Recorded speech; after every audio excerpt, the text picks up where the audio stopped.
لا اقسم بهذا البلد وانت حل بهذا البلد ووالد وما ولد لقد خلقنا الانسان في كبد ايحسب ان لن يقدر عليه احد يقول اهلكت مالا لبدا ايحسب ان لم يره احد الم نجعل له عينين ولسانا وشفتين وهديناه النجدين فلاقتحم العقبة وما أدراك ما العقبة فك رقبة أو إطعام في يوم ذي مسغبة يتيما ذا مقربة أو مسكينا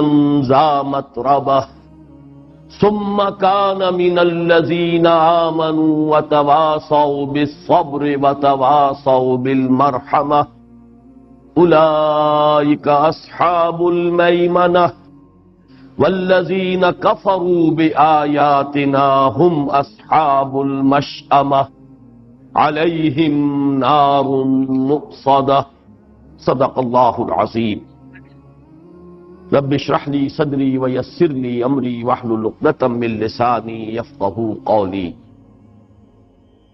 اللهم ربنا الهمنا رشدنا واعذنا من شرور انفسنا اللهم ارنا الحق حقا وارزقنا اتباعه وارنا الباطل باطلا وارزقنا اجتنابه اللهم ربنا زدنا ایمانا وهدى وعلما نافعا وعملا صالحا ورزقا حلالا طيبا اللهم ارحمنا بالقرآن العظيم واجعله لنا اماما ونورا وهدى ورحمة اللهم ذكرنا منه ما نسينا وعلمنا منه ما جهلنا وارزقنا تلاوته آناء الليل وآناء النهار واجعله لنا حجة يا رب العالمین آمین۔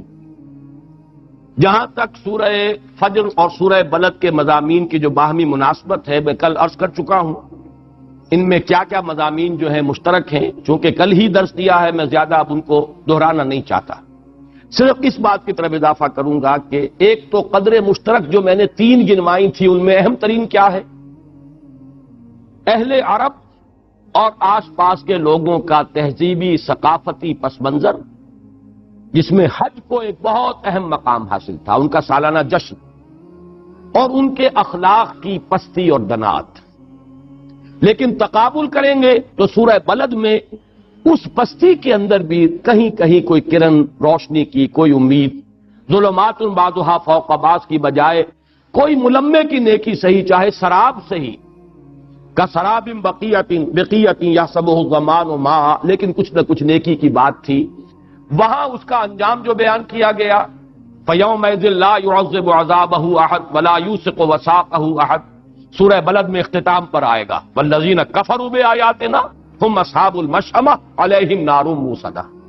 لیکن سورۃ الفجر میں جو اختتام کیا گیا یا ایتھا النفس المطمئنۃ ارجعی الی ربک راضیۃ مرضیہ فادخلی فی عبادی وادخلی جنتی، یہ اصل مضمون ہے سورہ بلد کا۔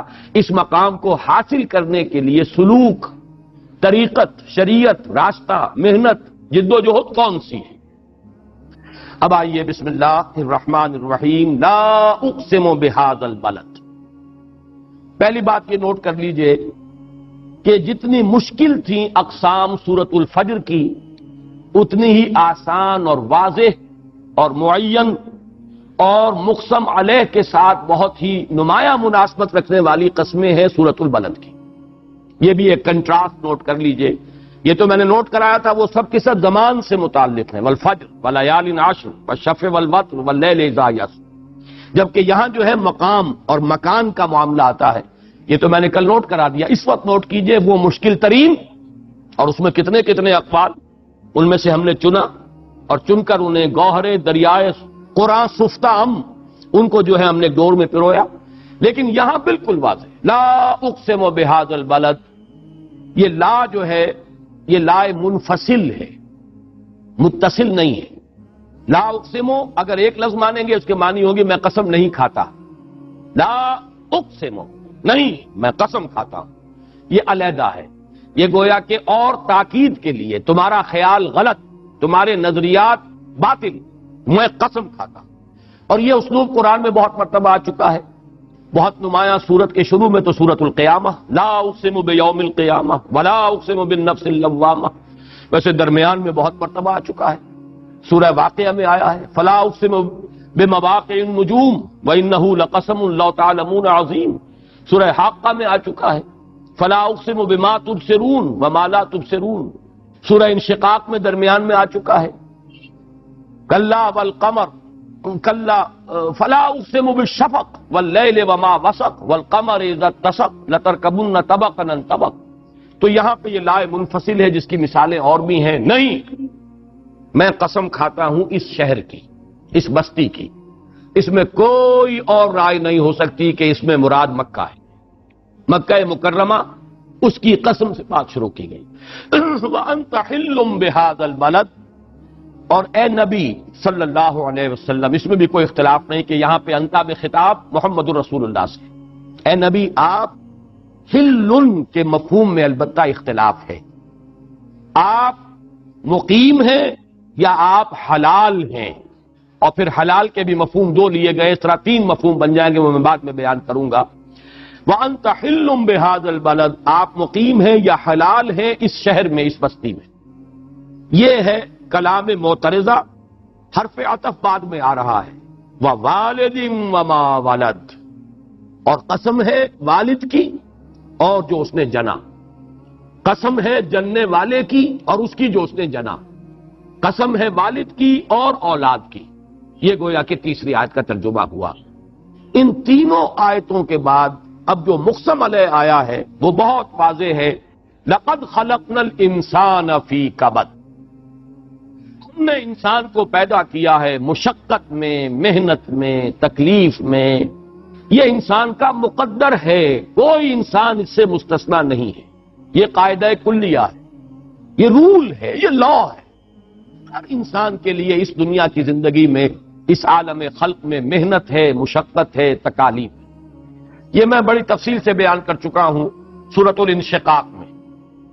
یا ایھا الانسان انک کادح الی ربک کدحا فملاقیہ، وہی مضمون یہ ہے. ہم نے انسان کو پیدا کیا مشقت میں. یہاں چونکہ اب ہم اس آیت پر غور کر رہے ہیں تو اچھی طرح اس کے مفہوم کو سمجھ لیجئے. کبد کے معنی کیا ہے؟ اہل عرب جگر کو کہتے کبد، اور یہ جگر کا لفظ جو ہے یہ تمام زبانوں میں آتا ہے. اس کے اوپر تاثر ہوتا ہے محنت کا، یعنی پتا مار کر کام کرنا. بڑی جگری محنت کر رہا ہے انسان، جگر کاوی جس کو کہتے ہیں. یہ انسان جب محنت کرتا ہے تو اس کا کچھ اثر مترتب ہوتا ہے. چنانچہ صاحب کشاف علامہ زمخشری لکھتے ہیں اس لفظ کی تشریح میں، اصلہ من کبد، کبد الرجل کبدا فہو کبد اذا وجعت کبدہ وانتفخت. جب انسان کے جگر میں تکلیف ہو جائے اور وہ سوج جائے، اس پر ورم آ جائے، ورم جگر جسے ہم کہتے ہیں، یہ انسان کے نہایت مشقت زدہ ہونے کی علامت ہے. بہت تکلیف میں انسان ہے، اس کو کہیں گے کہ میرے جگر میں تکلیف ہے. درد جگر یہ بھی ہماری شاعری کا جو ہے، ولیکن بندگی استغفر اللہ، یہ درد سر نہیں، درد جگر ہے. علامہ اقبال کا یہ شعر بڑا پیارا ہے. خدا بندہ خدائی درد سر ہے، خدائی اہتمام خشک و تر ہے. خدا بندہ خدائی درد سر ہے، ولیکن بندگی استغفر اللہ، یہ درد سر نہیں، درد جگر ہے. تو یہ جگر کاوی جسے آپ کہتے ہیں محنت اور مشقت، اور کبد جو ہے یہ کہتے ہیں جگر کو.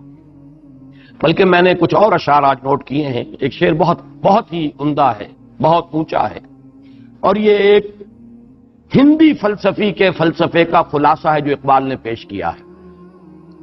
تو ہے مسافر شب خود چراغ بن اپنا، کر اپنی رات کو داغ جگر سے نورانی. اپنی رات کے لیے روشنی اپنے اندر سے نکالو، اپنے جگر کے اندر داغ، کوئی شمع جلاؤ اس کے اندر. یہ جلے گا جگر، جس کو آپ کہتے ہیں کلیجے کی جلن، تو اس سے وہ شعلہ بھڑکے گا جو تمہاری رات کو منور کرے گا۔ تو اے مسافر شب، خود چراغ بن اپنا، تمہیں کہیں باہر سے روشنی نہیں ملے گی، اپنے اندر سے روشنی نکالو، کر اپنی رات کو داغ جگر سے نورانی۔ اسی طرح اقبال نے کہا ہے کہ چیتے کا جگر چاہیے شاہی کا تجسس، یہ جو ہے کبد، لقد خلقنا الانسان فی کبد، ہم نے انسان کو محنت و مشقت ہی میں پیدا کیا۔ اسی کے ساتھ ہے رنج، وہ جو غالب نے تصور پیش کیا ہے کہ یہ زندگی در حقیقت قید حیات و بند غم، اصل میں دونوں ایک ہیں۔ موت سے پہلے آدمی غم سے نجات پائے کو، اور یہ گوتم بدھ کا فلسفہ میں نے بارہا بیان کیا، سروم دکھم، all is pain, all is suffering, there is agony everywhere، ہر ایک کے لیے رنج ہے، غم ہے، مشقت ہے، اگرچہ اس کی شکلیں مختلف ہیں۔ کسی کو جسمانی مشقت زیادہ ہے، صبح سے شام تک کسی چلا رہا ہے، اینٹیں ڈھو رہا ہے، یا مئی کی گرمی میں اوپر سے آگ برس رہی ہے اور فصل میں سے دھبکے جو ہے حرارت کے نکل رہے ہیں، اور ایک آدمی درانتی کے ساتھ فصل کاٹ رہا ہے، اس کو جسمانی مشقت ہے۔ کسی کو ذہنی کوفت زیادہ ہوتی ہے، جسمانی مشقت نہیں ہے، ایئر کنڈیشن کمرے میں بیٹھا ہوا ہے، بڑے نرم گدیلے ہیں، لیکن یہ کہ چین نہیں، سکون نہیں، کانفلکٹس ہیں، الجھنیں ہیں، پریشانیاں ہیں، وہ اسے چین نہیں لینے دے رہی، نیند نہیں آ رہی، سیڈیٹیوز چاہیے، ہپنوٹکس چاہیے، وہ ساری چیزیں ان کو ضرورت پڑتی ہے، ان کی اس محنت مشقت والے کو ضرورت نہیں۔ وہ تو ایسا غافل ہو کر، انٹا غفیل ہو کر سوتا ہے، اسے پتہ ہی نہیں چلتا کہ کب رات گزری اور صبح ہو گئی۔ لیکن یہ کہ ان کو نیند لانے کے لیے جتن کرنے پڑتے ہیں، چاہے ساری آسائشیں ہیں، نرم و گرم بستر ہیں، یا ایئر کنڈیشن کمرہ ہے۔ تو یہ صرف یہ فرق تو ہوگا کہ کسی کے لیے مشقت جو ہے وہ جسمانی زیادہ ہے، کسی کے لیے کوفت روحانی کہہ لیں یا ذہنی کہہ لیں یہ زیادہ ہے۔ لیکن لقد خلقنا الانسان فی کبد، دس از دی رول، ہم نے ہر انسان کو مشقت میں پیدا کیا۔ اب کس مقسم علیہ پر اب قسموں کو سمجھیے۔ سب سے پہلی مثال دی ہے یا شہادت گواہی میں پیش کیا ہے، لا اقسم بہذا البلد، میں گواہی میں پیش کرتا ہوں اس شہر کو۔ کیوں؟ انسان کو سب سے نمایاں مشقت کرنی پڑتی ہے اپنی معیشت کے لیے، اور یہ مکہ اور اس کے آس پاس کی سرزمین، وادٍ غیر ذی زرع، کوئی چیز پیدا ہی نہیں ہوتی، مشقت۔ یہ تو یوں سمجھیے کہ خانہ کعبہ کی وجہ سے اس کے طفیل اور حج کی آمد و رفت کی وجہ سے وہاں کے لوگوں کے لیے اللہ تعالیٰ نے کچھ آسانیاں پیدا کر دی، جیسے کہ فرمایا گیا لإِلاف قریش إِلَافِهِمْ رِحْلَةَ الشِّتَاءِ وَالصَّيْفِ فَلْيَعْبُدُوا رَبَّ هَذَا الْبَيْتِ الَّذِي أَطْعَمَهُم مِّن جُوعٍ وَآمَنَهُم مِّن خَوْفٍ۔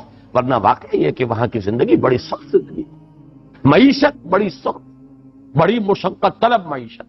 لا اقسم بهذا البلد، اس مشقت پر ایک اور مشقت انسان کو لینی پڑتی ہے، اور وہ ہے اگر اس کا زندگی میں کوئی مشن ہے، کوئی نصب العین ہے، کسی اعلیٰ مقصد کے لیے وہ کام کرنا چاہتا ہے، برائی کا استیصال کرنا چاہتا ہے، بھلائی کو پھیلانا چاہتا ہے، خیر کو غالب کرنا چاہتا ہے، شر کا استیصال کرنا چاہتا ہے، اب جو مشقت ہے وہ اور یوں سمجھیے کہ سیکنڈ ڈائمنشن، اس کے لیے مثال دی وَأَنْتَ حِلٌّ بِهَذَا الْبَلَدِ۔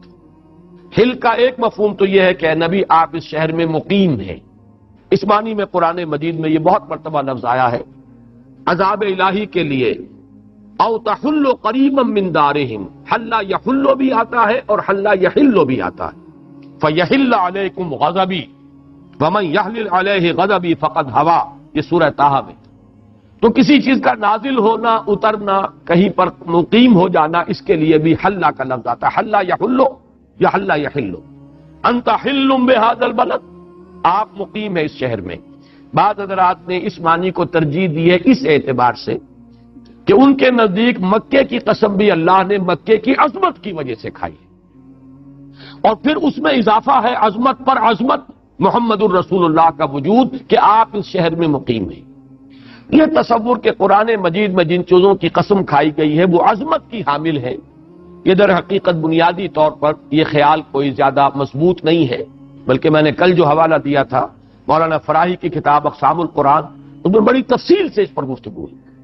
قرآن مجید میں تو چھوٹی سی چھوٹی چیزوں کو بھی گواہی میں پیش کیا گیا، ان میں عظمت نہیں، کوئی پہلو ہوتا ہے کہ کوئی شے گواہی دے رہی ہے کسی اور شے پر، تو اس کی قسم کھائی جاتی ہے، اس لیے کہ قسم کا اصل مفاد جو ہے وہ گواہی ہے۔ ہم قسم کھاتے ہیں، کوئی وعدہ کر رہے ہیں یا کوئی بات میں آپ سے کہہ رہا ہوں، اللہ کی قسم کھا کر کہہ رہا ہوں کہ یہ بات صحیح ہے، اللہ کو گواہ بنا کر کہہ رہا ہوں کہ یہ بات صحیح ہے۔ جب آپ نے معاہدہ کیا، اللہ کی قسم کھائی، یعنی یہ معاہدہ جو ہے یہ میرے اور آپ کے مابین ہے، واللہ شہید بیننا و بینکم، اللہ گواہ ہے، ہمارے اس معاہدے کے اوپر گواہی اللہ کی ہے۔ تو اصل میں قسم کا فائدہ ہوتا ہے گواہی، اور گواہی میں استشہاد اور استدلال، کسی اعتبار سے مقسم بہی جس شے سے قسم کھائی گئی اور مقسم علیہ جس شے پر قسم کھائی گئی، ان میں کوئی ربط ہونا ایک اخلاقی قانون ہے، خیر اور شر کے مابین تمیز ہے۔ جس کی یہ حس بیدار ہے وہ ہے جس میں خشیت بھی ہے، بنیادی خشیت، وہ کم سے کم اس کا سٹارٹنگ کیپٹل موجود ہے، وہ تقویٰ بھی موجود ہے۔ اب یہ سنورے گا، بڑھے گا، پھلے گا، پھولے گا، اس میں برگ و بار آئیں گے نیکیوں کے، بھلائیوں کے، لیکن جس کی یہ حس مردہ ہو چکی ہو، اے نبی آپ کتنی ہی کوشش کر لیں، جن کے دلوں کے اوپر پردے پڑ چکے ہو، مہر لگ چکی ہو، ظاہر بات ہے کہ وہ اس سے فائدہ نہیں اٹھائیں گے۔ سَيَذَّكَّرُ مَن يَخْشَىٰ، ان قریب نصیحت حاصل کر لے گا، تذکر حاصل کر لے گا وہ جس کے اندر کچھ خشیت ہے، کچھ خوف ہے، کچھ احساس ذمہ داری ہے، کچھ برائی سے بچنے کا جذبہ ہے، کچھ نیکی کا میلان ہے۔ وَيَتَجَنَّبُهَا الْأَشْقَىٰ، اور اس سے پہلوت ہی کرے گا۔ تجنب جو ہے باب تفاعل ہے جم سے، جم کہتے ہیں پہلو، تجنب پہلوت ہی کرنا، کلنی کترا جانا، بچ کر نکل جانا، یہ تجنب ہے۔ وَيَتَجَنَّبُهَا الْأَشْقَىٰ، اور اس نصیحت سے، اس تذکیر سے پہلوت ہی کرے گا وہ جو نہایت شقی ہے۔ یہاں بھی ایک سوال پیدا ہوتا ہے کہ یہاں شقی کا لفظ نہیں آیا، اشقا کا ہے، سب سے بڑھ کر شقی، یہ کس وجہ سے؟ ایک رائے تو یہ بھی ہے کہ یہ محض قوافی یا فواصل کی رعایت ہے، چونکہ یہاں پر وہی ایک ردم چل رہا ہے، لہذا یہاں اشقا کہہ دیے، یہ بات صحیح نہیں ہے۔ یہ بات تو ہم کہہ سکتے ہیں کہ کہیں پر کوئی اضافی جو ہے حرف شامل کر دیا جائے، لیکن یہ کہ ایک لفظ کی حیت بدل جائے، اس کی جو ہے نوعیت تبدیل ہو جائے صرف قوافی یا فواصل کی رعایت کے لیے، یہ اللہ تعالیٰ کے کلام کے شایان نشان نہیں ہے۔ اشقا یہاں آیا ہے اور بالکل بامانی طور پر آیا، اس کی وجہ کیا ہے؟ دیکھیے، تذکیر میں زمین و آسمان کا فرق ہے۔ ایک تذکیر وہ ہے جو میں کر رہا ہوں یا آپ میں سے کوئی شخص کرے، ہمارے اپنے دامن پر داغ ہیں، دھبے ہیں، لوگوں کو یہ کہنے کا موقع ہے فزیشن ہیل تھائی سیلف، پہلے اپنے آپ کو دیکھو، اپنے دامن کے داغ اور دھبے دیکھو، پھر آ کے ہم سے بات کرنا۔ ہمارے بارے میں 100 شکوک و شبہات لوگوں کے ذہنوں میں آ سکتے ہیں، لیکن ایک تذکیر ہے اللہ کے کسی نبی کی جس کا دامن پاک صاف، جس کی پوری شخصیت، کردار ابو ڈاؤٹ، اور پھر یہ کہ انبیاء کرام میں محمد الرسول اللہ صلی اللہ علیہ وسلم۔ آپ کی تذکیر سے پہلو تو ہی وہی کرے گا جو اشقا ہے، صرف شقی نہیں۔ یہ در حقیقت بلند ترین افضل التفصیل کا جو صیغہ ہے، وہ کیوں آیا افعل التفصیل؟ کہ آپ کی تذکیر، آپ حلال ہوں گے اس شہر میں، کیا مانی؟ اس شہر کو ایک وقت آئے گا کہ آپ کے لیے حلال کر دیا جائے گا، اس میں خوریزی حرام ہے، جانور تک کا شکار نہیں کر سکتے آپ، گھاس نہیں کاٹ سکتے آپ، لیکن اے نبی آپ کے لیے ایک وقت آئے گا، فتح مکہ کے موقع پر وہ وقت آیا، چند ساعتوں کے لیے اس کی حرمت حلت میں بدل گئی، وہاں حضور نے لوگوں کو قتل بھی کیا ہے۔ بات جو بڑے ہی کٹر دشمن تھے، ان میں سے ایک شخص وہ بھی تھا کہ جو کعبے کے پردوں کے پیچھے چھپ گیا تھا، وہاں سے نکال کر اسے قتل کیا گیا۔ اگرچہ کوئی بڑی خوریزی نہیں ہوئی، کوئی بڑا مقابلہ نہیں ہوا، بڑی جنگ نہیں ہوئی، کہیں کہیں بہرحال جب 10,000 کا لشکر آیا ہے، اور جو لوگ تھے وہاں مکے والے، ان کی اکثریت تو فیٹ ایک امپلائی جسے کہتے ہیں تسلیم کر چکے تھے کہ ہم مقابلہ نہیں کر سکتے، لیکن بعض تھے بڑا جوشیلے قسم کے لوگ، انہوں نے مقابلہ کیا تو وہ قتل بھی ہوئے، اگرچہ معدود چند۔ لیکن یہ کہ یہ شہر بلد الحرام، اے نبی ایک وقت آئے گا کہ آپ کے لیے اس کی حرمت، اس کی حلت ہو جائے گی کہ یہاں آپ لوگوں کو قتل بھی کر سکیں گے۔ یہ مفہوم لیا ہے بہت سے لوگوں نے، میرے نزدیک درمیانی مفہوم صحیح ہے، انسب ہے وہ اس کے لیے کہ لقد خلقنا الانسان فی کبد، اس کے ساتھ مناسبت اسی کی ہے، یہ مشقت جو آپ جھیل رہے ہیں، یہ تانے جو آپ کو سننے پڑ رہے ہیں، اب آپ کو معلوم ہے ابو لہب نے جو کچھ کیا حضور کے ساتھ، حضور کی 2 بیٹیوں کے رشتے تھے ابو لہب کے 2 بیٹوں کے ساتھ، اور آپ کو اندازہ ہے آج کے زمانے میں بھی رشتوں کا چھوڑ دینا کس قدر بڑی ایک بدنامی اور کس قدر ایک ذلت اور رسوائی کی بات ہوتی ہے کہ کسی کے رشتے چھوڑ دیے، خاص طور پہ لڑکی کا رشتہ۔ لڑکے کا رشتہ ہے تو کوئی اس کے لیے اتنا داغ نہیں ہے۔ حضور کی دونوں لڑکیوں کے جو رشتے تھے، یہ تو غنیمت نکاح بھی نہیں ہوا تھا، اس لیے آپ طلاق تو نہیں کہہ سکتے، لیکن منسوخ تھی، اور اس دور میں یہ نسبت جو ہے یہ نکاح سے کم نہیں ہوتی تھی۔ آج بھی آپ کو معلوم ہے کہ خوریزیاں ہو جاتی ہیں، اگر بچپن کی نسبتیں جو ہیں وہ توڑ دی جائیں تو جو بھی قتل در قتل کے سلسلے چلتے ہیں، جس قدر بھی یعنی پسماندہ معاشرہ ہوگا اتنا ہی یہ معاملہ حساس ہوتا ہے۔ اور اس شخص نے حکم دیا اپنے دونوں بیٹوں کو، اور اس نے آ کر کھڑے ہو کر حضور کے سامنے اور بہت ہی گستاخی کے ساتھ دونوں نے کہا ہے کہ ہم تمہاری بیٹیوں کو طلاق دیتے ہیں، ہم رشتہ منقطع کرتے ہیں۔ اور حضور نے بد دعا دی ہے۔ ان میں سے ایک جو ہے جو زیادہ جسارت کرنے والا تھا اور جس نے زیادہ گستاخی کی تھی، حضور نے بد دعا دی کہ اللہ اپنے کتوں میں سے کسی کتے کو اس شخص پر مسلط کر دے جو مجھے اس طرح ذلیل کر کر گیا ہے، میری توہین کر کے گیا۔ چنانچہ وہی بیٹا جو ہے ابو لہب کا ایک تجارتی سفر پر گیا تھا، شام واپس آ رہا تھا تو کسی جگہ قیام تھا اور اسے ڈر تھا حضور کی بد دعا کا، اپنے گرد وہ پہرے بھی رکھتا تھا، آگ بھی جلائی ہوئی تھی، لیکن ایک شیر آیا ہے اور کود کر اس آگ کے علاوہ سے وہ آیا ہے اور اس کو اٹھا کر لے گیا، اسے اس نے ختم کیا۔ یہ حضور کی بد دعا کا اثر ہوا۔ تو یہ جو آپ کی عزت کو بھی انہوں نے اپنے لیے حلال کر لیا، آپ کے اوپر جسمانی تشدد بھی کر رہے ہیں، اور آپ کے ساتھ آپ کے جو جانثار ہیں، آپ کے جو ساتھی ہیں، آپ کے اعوان و انصار ہیں، انت حل بہذا البلد، یہ ہے وہ کیفیت کہ جس کو دوسری قسم میں پیش کیا گیا، اس لیے کہ انسانی مشقت کی یہ سیکنڈ ڈائمنشن ہے۔ ایک ڈائمنشن اپنی معیشت کے لیے، اپنا پیٹ پالنے کے لیے، کھانے کے لیے انسان محنت کرتا ہے، مشقت کرتا ہے، کسی چلاتا ہے، اینٹیں ڈھوتا ہے، ہل چلاتا ہے، فصلیں کاٹتا ہے، مشینوں پر 8-8 گھنٹے کھڑے ہو کر کام کرتا ہے، یہ مشقت، یہ تو لا اقسم بہذا البلد، اس لیے کہ یہاں کی معیشت زیادہ ہی سخت تھی۔ دوسرا کسی مقصد زندگی کے لیے، کسی مشن کے لیے تکلیفیں جھیلنا، قربانیاں دینا، ایثار کرنا، تکالیف برداشت کرنا، یہ ہے انت حل بہذا البلد ووالد وما ولد۔ اب یہ تیسری آیت ہے، اور قسم ہے یا گواہ ہے والد بھی اور جو بھی اس نے جنا، جو اس کی اولاد ہے۔ اس میں کئی آراء ہے، پہلے تو ان آراء کو نوٹ کر لیجئے۔ ایک رائے یہ ہے کہ والد سے مراد ہے حضرت آدم علیہ السلام، اور ما ولد پوری نوع انسانی۔ دوسری رائے یہ ہے کہ والد سے مراد ہے حضرت ابراہیم علیہ الصلوۃ والسلام، اور ان ما ولد سے مراد ہے ذریت ابراہیم۔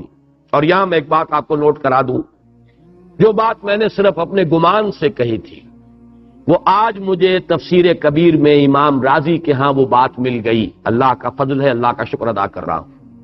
میں نے جو بات کہی تھی کہ یہ جو ایرینز ہیں، انڈین ایرینز، میرا گمان یہ ہے کہ حضرت اسحاق کے جو 2 بیٹے تھے، عیسو اور یعقوب، حضرت یعقوب کی اولاد تو بنی اسرائیل ہے، عیسو کی اولاد کہاں گئی؟ حالانکہ پہلے ولادت عیسو کی ہوئی ہے۔ حضرت یعقوب کا نام یعقوب ہے اس لیے کہ وہ یعقوب اپنے بھائی عیسو کی ایڑیاں پکڑے ہوئے تولد ہوا، پہلے ولادت عیسو کی اور پھر یعقوب کی۔ اب چونکہ بنی اسرائیل جو ہے یہ نسل پرست لوگ ہیں، اپنی نسل کو تو تاریخ کو برقرار رکھا انہوں نے، وہ تایا یا چچا جو بھی تھے عیسو، ان کی نسل کا کہیں کو تذکرہ نہیں۔ آج میں نے دیکھا امام رازی نے کہا ہے، قول نقل کیا ہے کہ رومنز جو ہے، رومی، یہ عیسو کی نسل سے، جو میرا گمان تھا۔ ایرینز، یہ ایرینز ہیں، انڈین ایرینز، ایرانین ایرینز، اور پھر یورپین ایرینز۔ یورپین ایرینز میں رومنز اور جرمنز، یہ جو ایک بیلٹ ہے کہ جو انڈیا سے لے کر اور جرمنی تک چلی گئی ہے، اور وہ سواستکا کا نشان جو ہٹلر کا بھی تھا اور جو ہندوؤں کا بھی ہے، یہ یہاں سے وہاں تک۔ یہ آج امام رازی کی اس کتاب میں تفسیر کبیر میں یہ قول مجھے مل گیا ہے کہ یہ عیسو کی نسل سے۔ بہرحال یہ میرا جو گمان تھا وہ تو میں عرض کر چکا ہوں، جو میں نے جو صحف ابراہیم و موسیٰ کے تذکرے میں میں نے جس کا ذکر کیا تھا، آج اس کے لیے مجھے امام رازی کے ہاں ایک تائید مل گئی۔ بہرحال دوسرا قول یہ کہ حضرت ابراہیم والد اور ماں ولد میں وہ تمام آ جائیں گے، بنو اسماعیل بھی، بنی اسرائیل بھی، بنو عیسو بھی، اور وہ بنو مدیان بھی، سب کے سب آ جائیں۔ ایک رائے یہ ہے کہ اس میں والد سے مراد حضرت اسماعیل علیہ الصلوۃ والسلام، اور ما ولد سے مراد صرف یہ قریش اور بنی اسماعیل جو آباد تھے عرب۔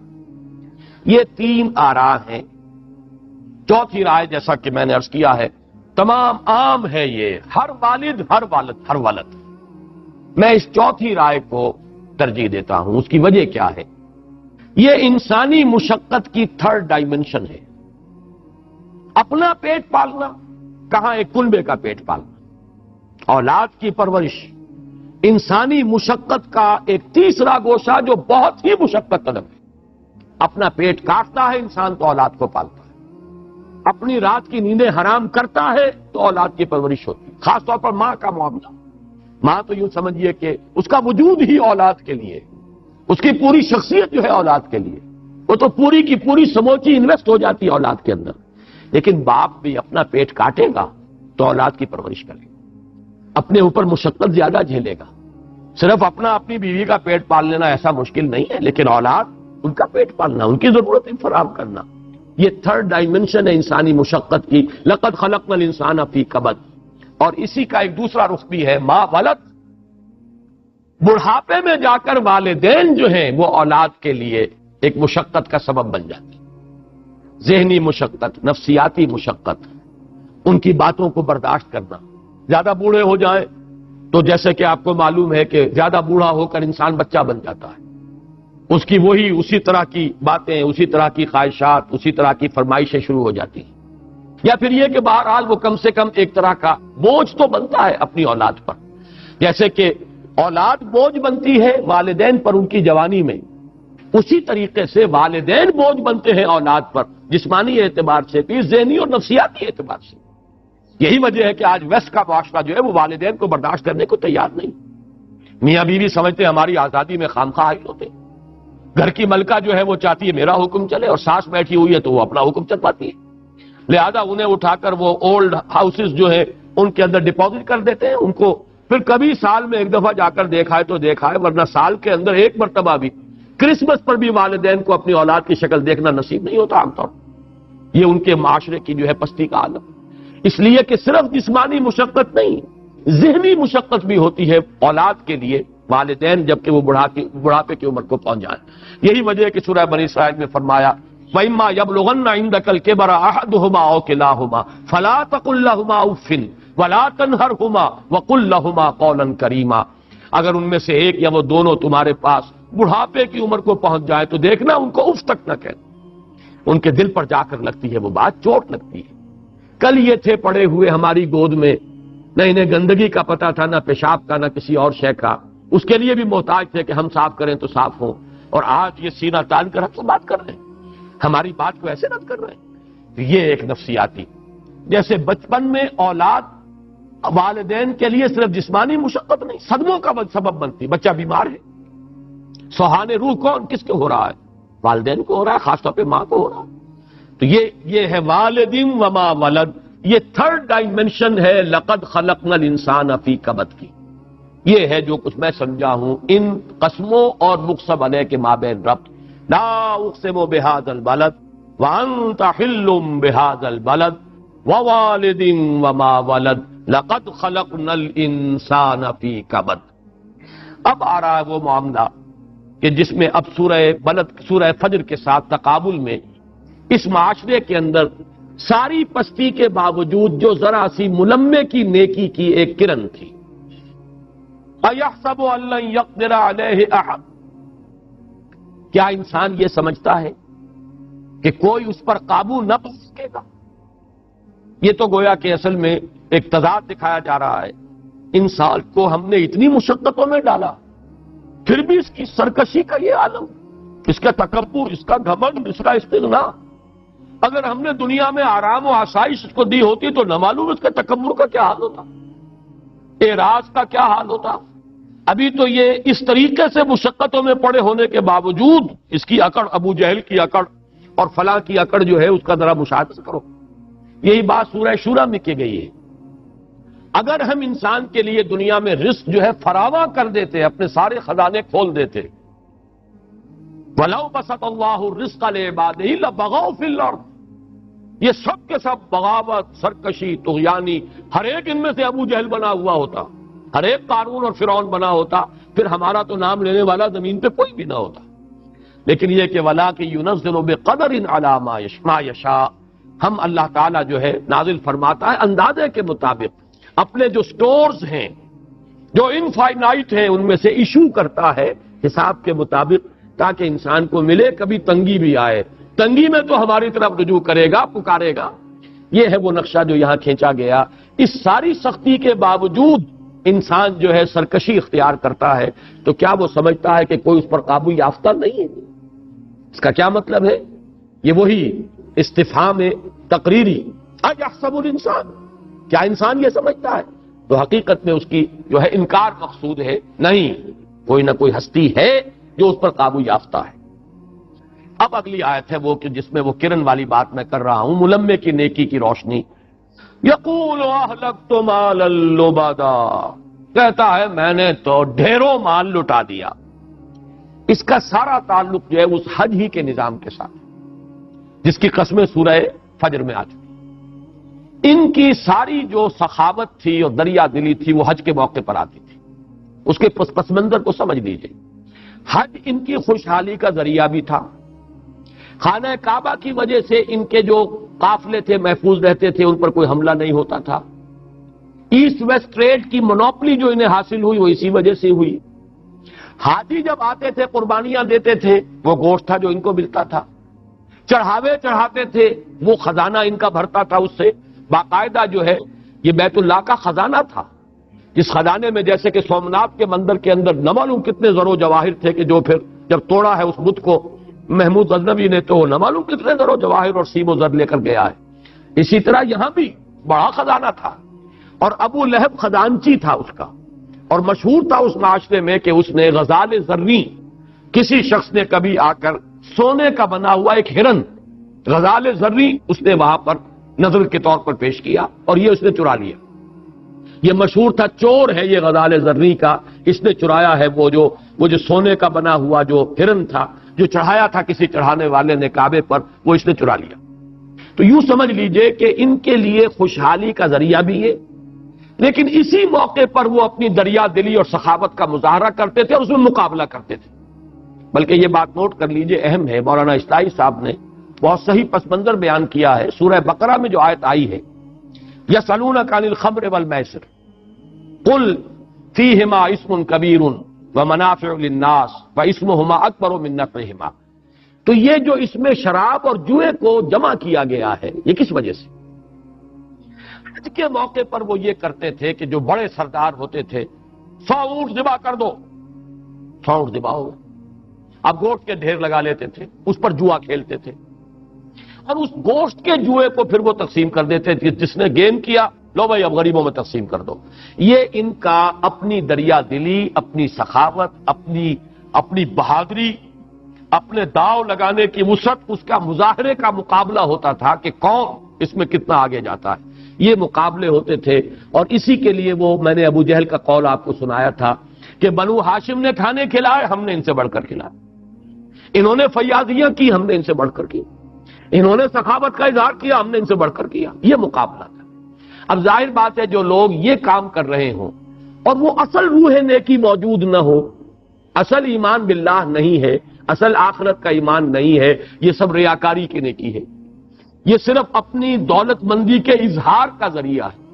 جیسے شادی کے موقع پر جو ہے وہ جو خسیس سے خسیس انسان بھی، وہ بنیا جو ہمارے ہاں کا ایک یوں سمجھیے کہ روایتی کردار ہے، لاکھوں خرچ کر رہا ہے بیٹی کی شادی، اپنی دولت کا اظہار اسی وقت کرے گا. حالانکہ وہ بخیل ہے، وہ پتلی دال کے ساتھ روٹی کھا رہا ہے. اس نے ایک ایک پیسہ جو ہے وہ جوڑا ہے، لیکن خرچ کرتا. وہ خرچ کیوں کرتا ہے؟ اس سے نام ہوگا، نمود ہے، نمائش ہے، اپنی دولت کا اظہار ہوتا ہے. یہی اس معاشرے کے اندر تھا. جب ایک شخص یہ کام کرے گا تو پھر اس کا اظہار بھی کرے گا، ڈینگے مارے گا، اہلکت مالا لبدا. جی میری بات کرتے ہو، فلاں میرے مقابلے پہ آ سکتا ہے بنا؟ میں نے تو ڈھیروں مال لٹایا ہے، میں نے ڈھیروں خیرات کی ہے.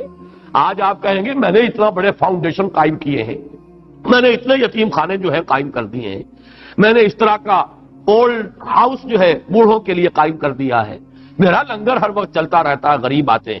وہ شخص کے جس کو تنہائی میں کسی غریب کو شاید وہ کھانا نہ کھلائے، لنگر کھول دے گا تاکہ لوگوں کو معلوم ہو کہ لنگر چل رہا ہے فلاں سیٹ کا اور یہاں پر جو ہے لوگ کھانے والے آ رہے ہیں اور کھا رہے ہیں۔ اصل ریاکاری وہ جو میں نے عرض کیا تھا کہ سورہ ماعون ہے در حقیقت اس سورہ مبارکہ کے اس حصے کا مصنع۔ ارأیت الذی یکذب بالدین فذلک الذی یدعو الیتیم ولا یحض علی طعام المسکین فویل للمصلین الذین هم عن صلاتهم ساہون الذین هم یراؤون ویمنعون الماعون۔ کردار کی پستی کا یہ عالم ہے کہ عام مانگے کی چیز جو استعمال کی ہے وہ بھی کسی کو ادھار نہیں دیتے، لیکن ریاکاری کے اندر نمازیں ہیں تو ریاکاری کی، اور یہ حج ہے اور اس میں جو سخاوت ہے اور کھانے کھلائے جا رہے ہیں، اور سقایت الحاج جو سورہ توبہ میں ہم پڑھ چکے ہیں، اجعلتم سقایت الحاج وعمارت المسجد الحرام، تم نے ان چیزوں کو بڑی اہمیت دے دی ہے۔ کیا یہ برابر ہو سکتے ہیں ان کے کہ جو اللہ پر ایمان لائے اور جنہوں نے اللہ کی راہ میں جہاد کیا؟ یہ ہے اصل میں اس کا پس منظر۔ یقول اہلکت مالا لبدا، اب چاہے یہ ریاکاری کی نیکی تھی، ریاکاری کی سخاوت تھی، لیکن بہرحال اس بخل سے جو کردار ہے ابو لہب کا، نہایت بخیل، وہ ایک پیسہ بھی ریاکاری کے طور پر بھی خرچ کرنے کو تیار نہیں تھا۔ ظلمات بعضها فوق بعض کا مصداق ابو لہب، لیکن ابو جہل کم سے کم یہ اس کے اندر فیاضی موجود تھی، ریاکارانہ فیاضی، اس کا ذکر کیا جا رہا ہے۔ یقول اہلکت مالا لبدا ایحسب ان لم یرہ احد، کیا وہ یہ سمجھتا ہے کہ اسے کسی نے دیکھا نہیں؟ کہنے کی ضرورت کیوں پیش آئی؟ اگر اللہ کے لیے خرچ کیا تو بیان کرنے کی ضرورت نہیں، اللہ تو دیکھنے والا ہے۔ اور یہ جو بڑھا چڑھا کر بیان کر رہا ہے، خرچ کیے 100 بیان کر رہا ہے 1000، تو کیا اس کا یہ خیال ہے کہ کوئی نہیں ہے جو جانتا ہو کہ اس نے کتنا خرچ کیا؟ کوئی دیکھنے والی آنکھ نہیں ہے کہ جس کے علم میں ہو کہ اس نے کیا خرچ کیا؟ جیسے کہ سورہ آل عمران میں آیا ہے کہ وہ یہ چاہتے ہیں ان یحمدوا بما لم یفعلوا، جو کوئی کام خیر کا کیا ہو اس پر تو وہ اپنی تعریف چاہتے ہی ہیں، مزید چاہتے ہیں جو نہیں کیا اس پر بھی تعریف کی جائے۔ یہ سپاس نامے جو پڑھے جاتے ہیں آج، جس کے اندر زمین و آسمان کے قلابے ملائے جاتے ہیں، کوئی خیر کا پہلو ہوتا بھی ہے لیکن اکثر و بیشتر تو خامخواہ کا جھوٹا ان کی خوشامد جو ہے اور چاپلوسی کے سوا کچھ نہیں ہوتا۔ یحبون ان یحمدوا بما لم یفعلوا، وہ چاہتے ہیں کہ ان کی تعریف کی جائے اس پر بھی جو انہوں نے نہیں کیا، جو کیا ہے تو اس کو 1000 گنا بنا کر بیان کیا جائے۔ تو یقول اہلکت مالا لبدا ایحسب ان لم یرہ احد۔ اب جو آیات آ رہی ہیں یہ ہے اللہ تعالیٰ اپنے احسانات بیان کر رہے ہیں۔ الم نجعل لہ عینین، کیا اس انسان کو ہم نے 2 آنکھیں نہیں دی؟ ولسانا وشفتین، اور ایک زبان اور 2 ہونٹ، وہدیناہ النجدین، اور ہم نے راہ دکھا دی انہیں 2 اونچائیوں کی۔ اس کا مفہوم کیا ہے؟ پہلی 2 آیات میں تو کوئی اختلاف نہیں، عینین یہ 2 آنکھیں، لسانم و شفتین اس میں بھی کوئی اختلاف نہیں، زبان اور یہ 2 ہونٹ۔ البتہ وہدیناہ النجدین میں اختلاف ہے۔ ایک رائے یہ ہے کہ اس سے مراد ہیں 2 راستے، یعنی نیکی اور بدی کے۔ اللہ نے دونوں راستے دکھا دیے۔ خیر کا راستہ یہ ہے چلنا چاہو چلو بسم اللہ کرو، شر کا راستہ یہ جانا چاہتے ہو جاؤ دفع ہو جاؤ۔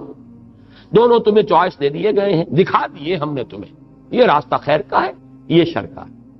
اس کا ربط جن لوگوں کی یہ رائے ہے وہ جوڑتے ہیں سورۃ الشمس میں جو آیت آئی ہے فَأَلْهَمَهَا فُجُورَهَا وَتَقْوَاهَا، انسان کے نفس کو اللہ تعالیٰ نے نیکیوں اور بدیوں کا الہامی علم عطا کر دیا۔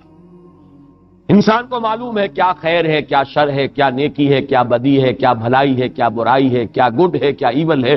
ہیومن نیچر نوز آل دس۔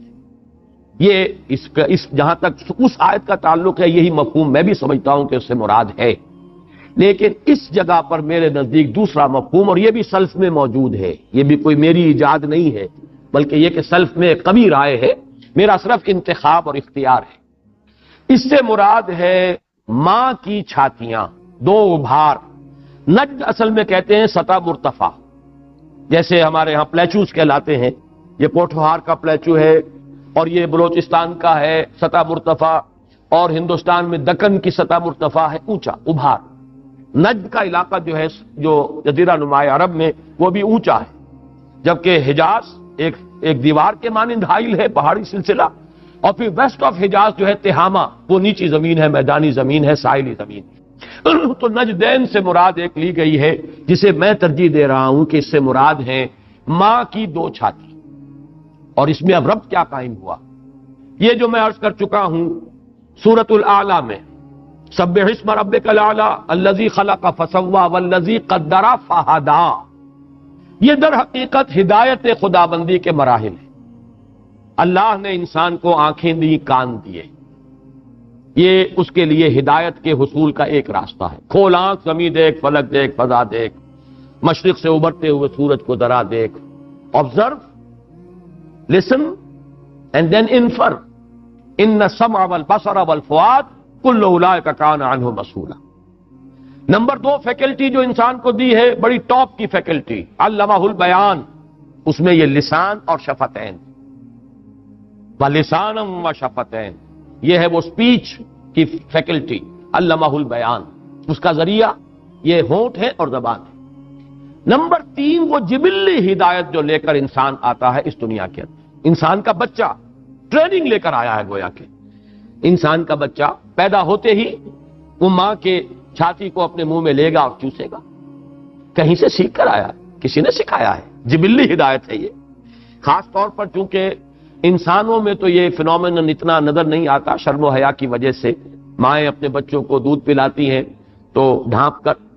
لیکن آپ نے اگر کبھی دیکھا ہو بکری کا بچہ، ابھی اس کی ولادت ہوئی ہے، کھڑا بھی نہیں ہو سکتا، فز کا لفظ آتا ہے اس لیے کہ اس کی ٹانگیں کانپ رہی ہوتی ہیں، لیکن معلوم ہوتا ہے کہ اس سب کے باوجود کہیں سے اسے ٹرین کر کے بھیجا گیا، لپکتا ہے ماں کے تھنوں کی طرف اور اس کو لے کر چوسنا شروع کر دیتا. کس نے بتایا اسے کہ تمہاری خوراک یہاں ہے؟ یہ جبلی ہدایت ہے. اس کے میں درجے بیان کر چکا ہوں. جبلی ہدایت کے بعد پھر نوعی ہدایت ہے. نوعی ہدایت سے اوپر انفرادی ہدایت میں پھر انسان کے لیے یہ قرآن اور اللہ تعالیٰ کی طرف سے انبیاء اور رسل کا سلسلہ، وہ اتمام ہدایت ہے. اللہ کی طرف سے ہدایت کا اتمام ہے جو وحی اور انبیاء کے ذریعے سے ہوا ہے، ورنہ ہدایت نوعی، فردی، جبلی، یہ ساری ہدایتیں ہیں.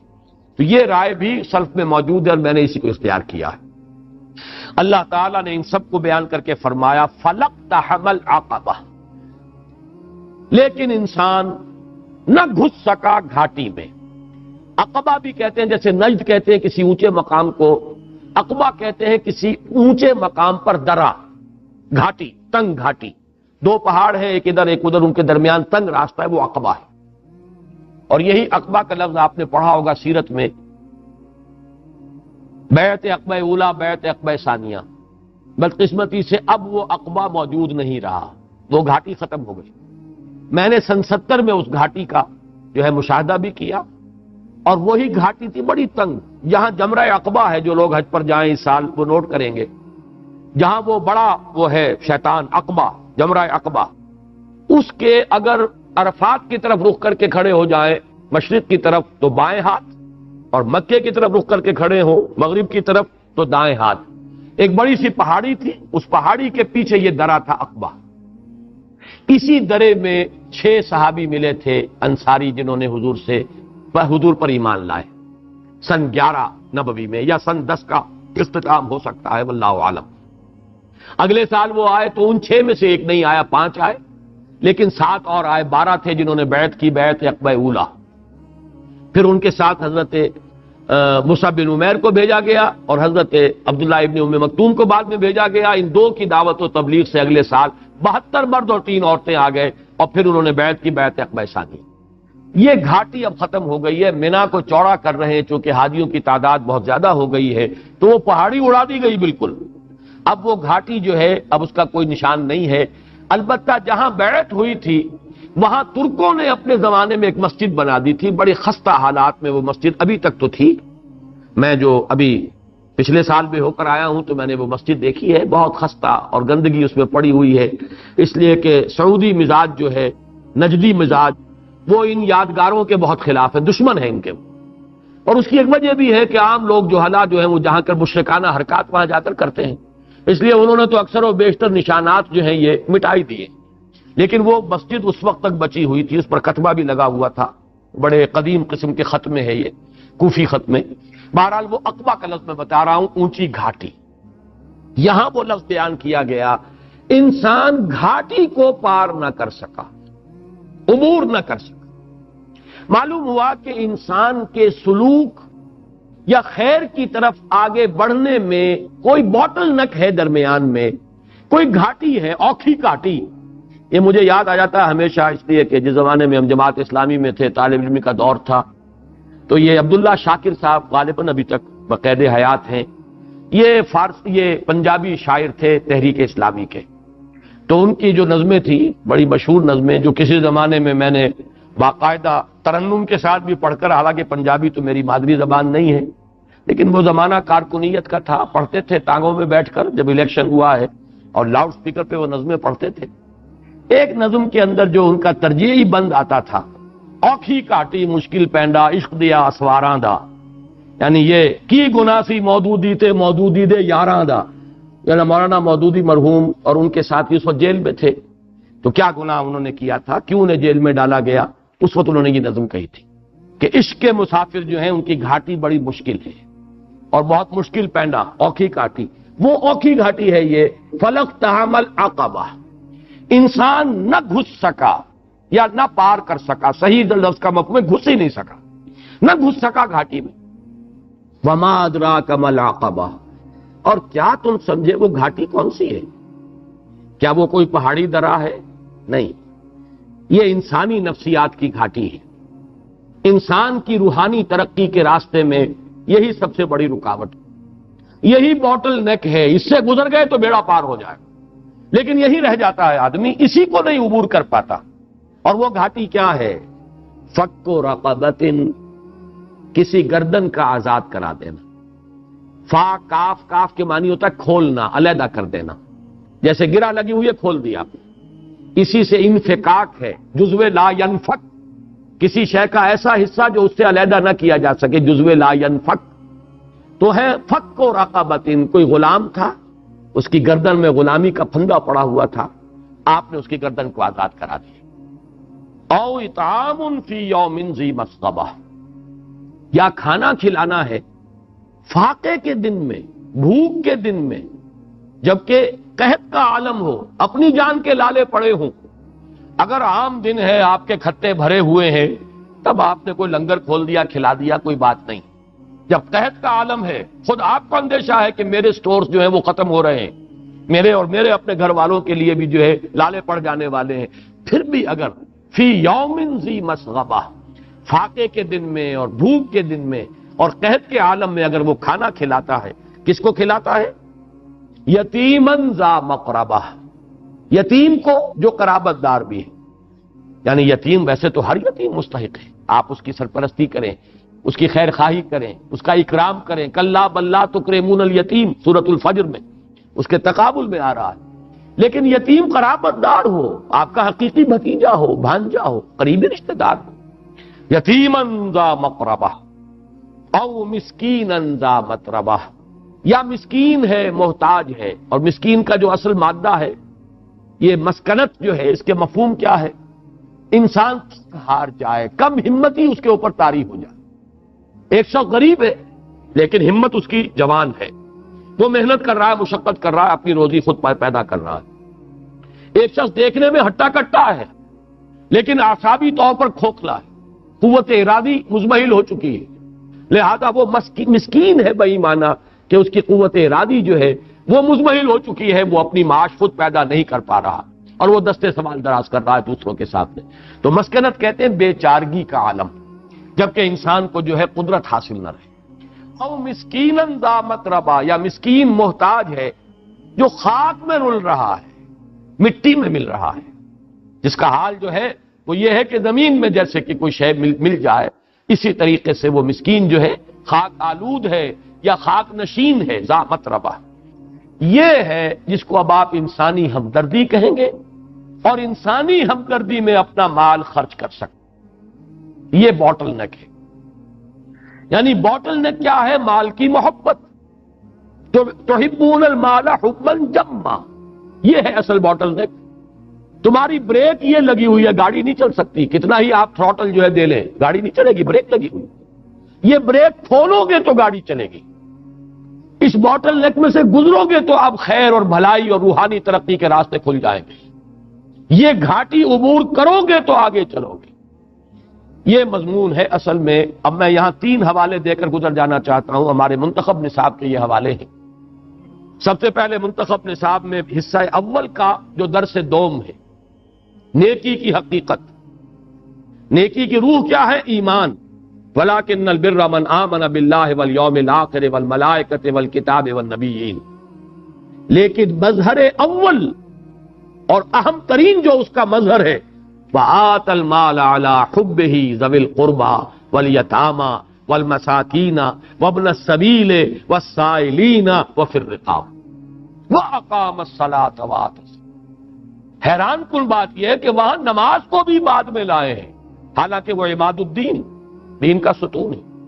رکن اول کلمہ شہادت کے بعد رکن اول صلاۃ. روض محشر کے جان گداز بود، اولی پرسش نماز بود، لیکن وہ بھی بعد میں آیا ہے. پہلا مظہر نیکی کا کیا ہے؟ وَآتَ الْمَالَ عَلَىٰ حُبِّهِ ذَوِي الْقُرْبَىٰ وَالْيَتَامَىٰ وَالْمَسَاكِينَ وَابْنَ السَّبِيلِ وَالسَّائِلِينَ وَفِي الرِّقَابِ. اسی کے لیے وہ آیت جو میں ہمیشہ کوٹ کیا کرتا ہوں وہ بھی نوٹ کر لیجیے. لَن تَنَالُوا الْبِرَّ حَتَّىٰ تُنفِقُوا مِمَّا تُحِبُّونَ. نیکی کے مقام کو پہنچ ہی نہیں سکتے جب تک کہ خرچ نہ کرو وہ شے جو تمہیں محبوب ہے. اس سے زیادہ نمایاں جو ہے یہ ہمارا سبق سورہ حدید، جس پر کہ منتخب نصاب ختم ہوتا ہے، جو اس کا کلائمیکس ہے، ذروہ سلام چوٹی. اس میں جو فرمایا گیا سلوک قرآنی وہاں تفصیل سے میں بیان کر چکا ہوں. انسان کو جھنجھوڑا گیا، اے مسلمانوں، الم یان للذین آمنوا ان تخشع قلوبهم لذکر اللہ وما نزل من الحق ولا يكونوا كالذین اوتوا الكتاب من قبل فطال عليهم الامد فقست قلوبهم وكثير منهم فاسقون. کیا وقت نہیں آ گیا کہ تمہارے دل جھک جائیں اللہ کی یاد پہ اور نہ ہو جاؤ تم ان کے مانند جن کے دل سخت ہو گئے تھے، جن کو کتاب دی گئی تھی تم سے پہلے. یہ جھنجھوڑا. پھر فرمایا مایوس نہ ہو، اعلموا ان اللہ یحیی الارض بعد موتها. جان لو اللہ تعالیٰ مردہ زمین کو زندہ کر دیا کرتا ہے. تمہارے دلوں میں اگر مردنی طاری ہو گئی ہے، تمہیں اپنے دلوں میں محسوس ہوتا ہے کہ ویرانی ہے، ایمان کا نور نہیں ہے، تو گھبراؤ نہیں، ہم دوبارہ اس کو نورانی بنا دیں گے، جیسے ہم زمین کو دوبارہ زندہ کر دیتے ہیں. لیکن اس کے لیے شرط اول کیا ہے؟ ان المصدقین والمصدقات واقرضوا اللہ قرضا حسنا یضاعف لهم ولهم اجر کریم. صدقہ دینے والے مرد، صدقہ دینے والی عورتیں اور اللہ کو قرض حسنہ دینے والے لوگ، یہ شرط اول ہے. یہ بریک کھولنی پڑے گی، انفاق اللہ کی راہ.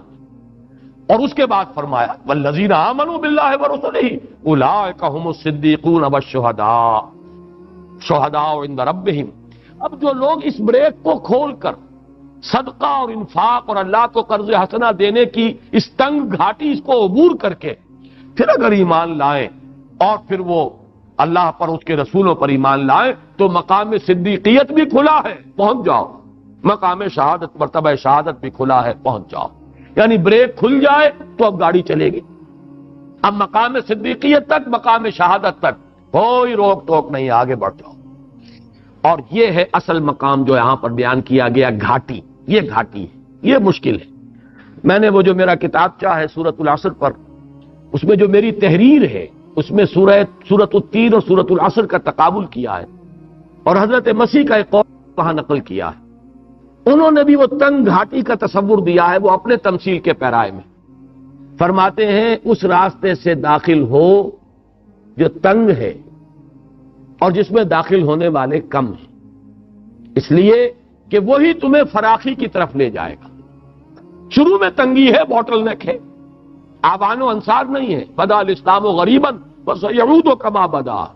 تمہارے جان پہچان والے نہیں ہوں گے، کوئی آوان و انصار نہیں ہوں گے، لیکن چلو راستہ یہی ہے. آخری فراخی اسی میں آئے گی.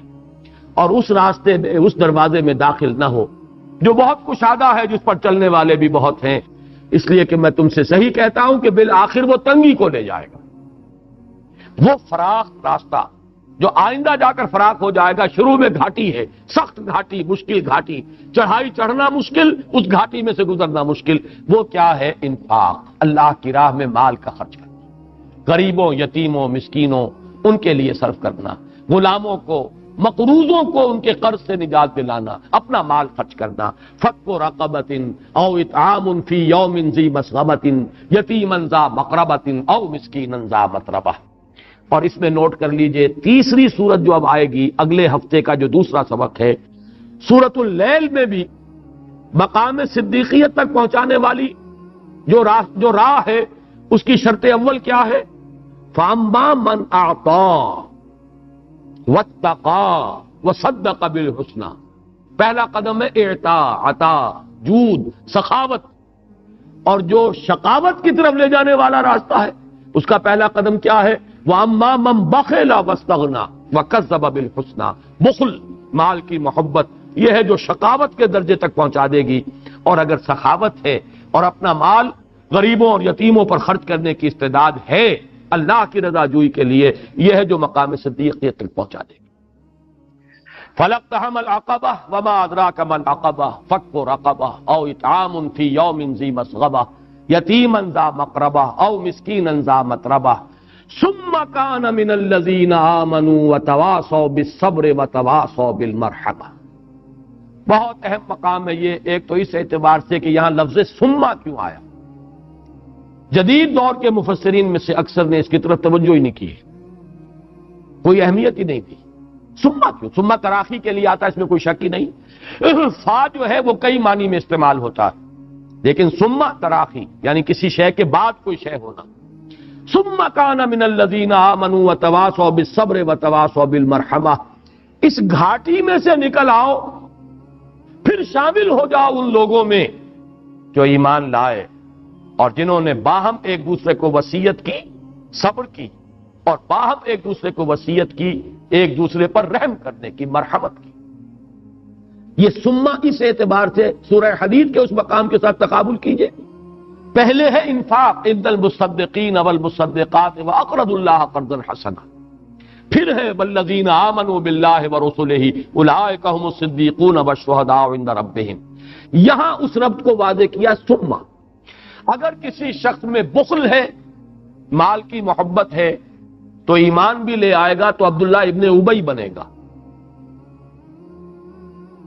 وہ ایمان کی کھیتی برابر نہیں ہوگی، ایمان لے آئے گا لیکن زمین جو ہے اس کے اندر جو ہے شور ہے، شوریلی زمین ہے، اس میں بہترین آپ نے بیج ڈال دیا، بیج بھی ضائع ہو جائے گا۔ دنیا کی محبت اور مال کی محبت اگر آپ کے دل میں رچی بسی ہوئی ہے تو ایمان بھی لے آئیں گے تو وہ نفاق والا ایمان ہوگا۔ ہاں یہ گندگی دل سے نکل گئی ہے تو ایمان لائیں گے، اب ایمان کا جو تخم ہے وہ برابر ہوگا، اس میں پھل لگیں گے، پھول لگیں گے، وہ فصل جو ہے پورے طور پر لہلہائے گی۔ ثم، اس گھاٹی کو عبور کر کے آؤ، اس گندگی کو نکال کر آؤ، اس باٹل نیک سے گزر کر آؤ، تب ہے ثم کان من الذین آمنوا وتواصوا بالصبر وتواصوا بالمرحمہ، پھر ہوا وہ ان لوگوں میں سے۔ اب یہاں پر نوٹ کیجئے، میں نے کل عرض کیا تھا کہ سورۃ الفجر میں تو جو عرب کا وہ ماحول تھا اس وقت کا صرف اس کی نقشہ کشی کی گئی ہے، اس میں راستہ بتایا گیا ہے۔ اس تاریکی کے ماحول میں جن میں یہ صلاحیت موجود تھی، چاہے وہ ملمے کے لیے کر رہے تھے، دکھاوے کے لیے کر رہے تھے، لیکن یہ کہ اس کا مطلب ہے کہ وہ بخل نہیں تھا ان کے اندر، وہ بریک لگا ہوا نہیں تھا۔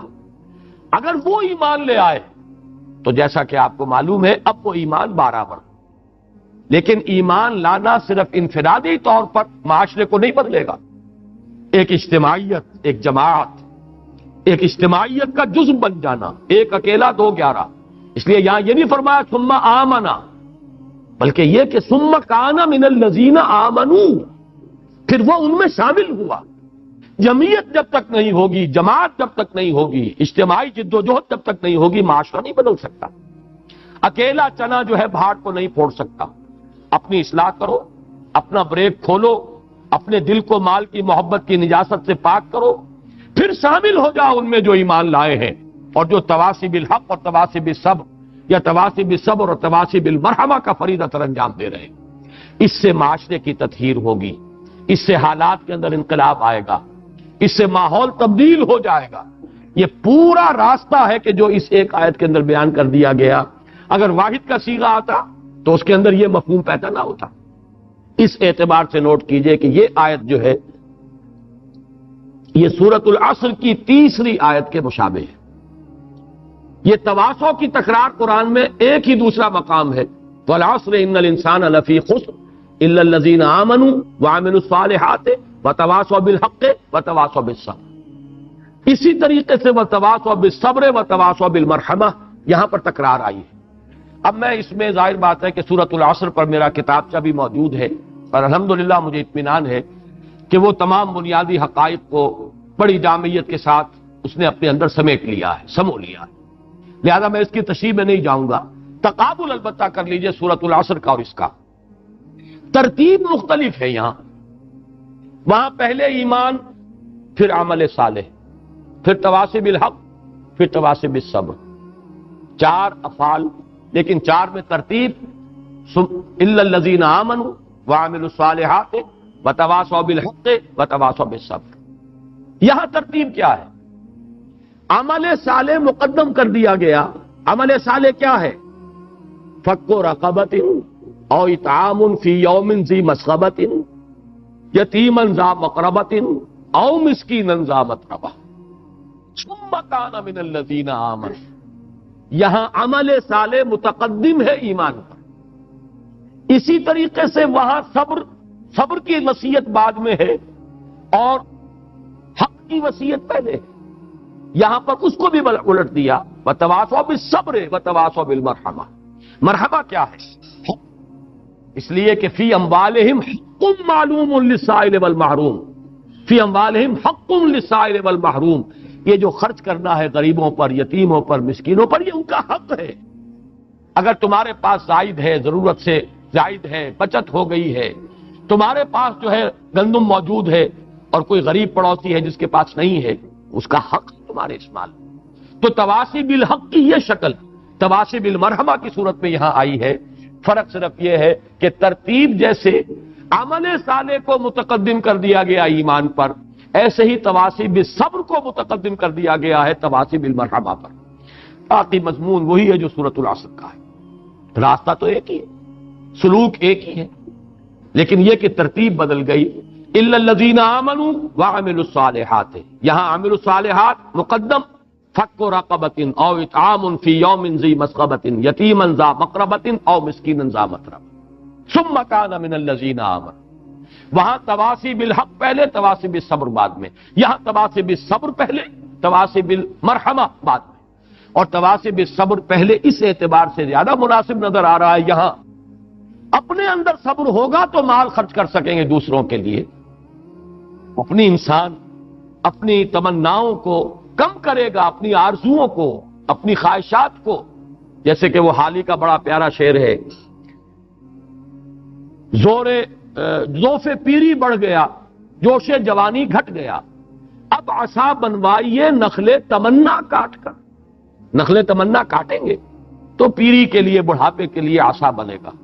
آپ اپنی ضروریات، اپنے تعیش کو کم کریں گے تو مال خرچ کر سکیں گے آپ غرباء کے لیے، مساکین کے لیے، ان کی بھلائی کے لیے، ان کی بہبود کے لیے۔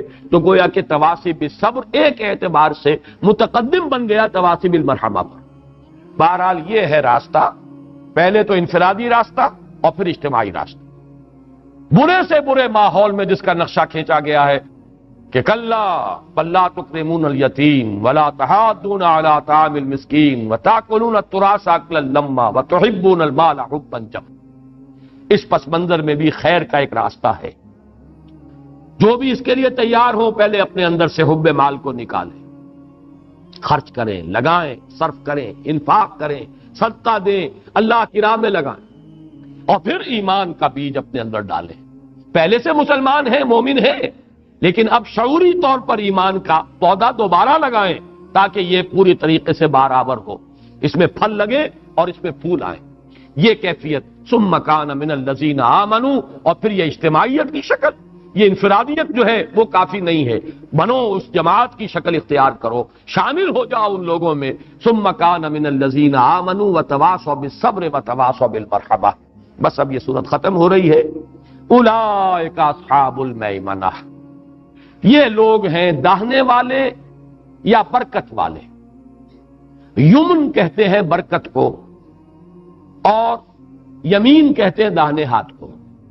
میمنہ کے لفظ میں دونوں چیزیں مراد۔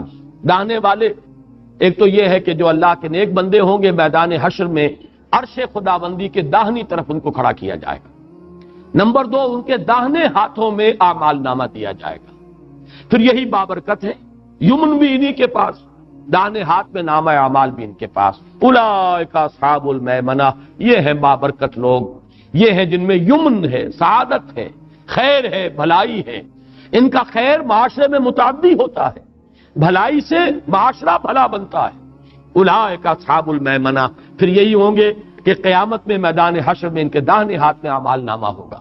پروردگار اپنے عرش کے داہنی طرف ان کو جگہ دے گا.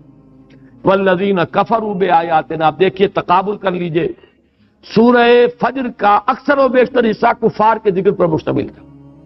اس کا اکثر و بیشتر حصہ اس سلوک پر مشتمل ہے جس کا انجام وہ ہوگا جو سورہ فجر کے آخر میں آیا، یا ایتھا النفس المطمئنہ ترجعی الی ربک راضیۃ مرضیہ فادخلی فی عبادی وادخلی جنتی. یہاں اس دوسرا جو انجام تھا جو زیادہ تفصیل سے سورۃ الفجر میں آ چکا ہے، اس کو صرف 2 آیات میں بیان کر دیا. والذین کفروا بآیاتنا هم اصحاب المشأمہ، اور جن لوگوں نے ہماری آیات کا انکار کیا، جو اڑ گئے کفر پر، وہ لوگ ہیں نحوست والے یا بائیں والے. شوم کہتے ہیں نحوست، وہ یمن ہے برکت اور شوم ہے نحوست، یہ منحوس نحوست والے لوگ. اور یہی ہوں گے جن کے بائیں ہاتھ میں اصحاب الشمال، اصحاب المشأمہ، یہ سورہ واقعہ میں بھی آ چکا ہے. اصحاب المیمنہ وما اصحاب المیمنہ، اصحاب المشأمہ ما اصحاب المشأمہ، والسابقون السابقون اولئک المقربون. تو وہی ہے اصحاب المیمنہ ہے وہ، اور یہ ہے اصحاب المشأمہ. اس کو شوم سے لیں گے تو نحوست والے، اور یا بائیں والے اصحاب الشمال. علیہم نار موصدہ، ان پر آگ ہوگی موند دی گئی. یہ اصل میں اوسدہ یوسدو بھی آتا ہے اور وسدہ بھی آتا ہے، دروازہ بند کر دینا. یہاں پر آگ کو بند کر دینے کا مفہوم کیا ہے؟ جیسے تنور ہے، آگ بھڑک رہی ہے، اگر آپ نے اس کے اوپر کوئی پرات بھی رکھ دی ہے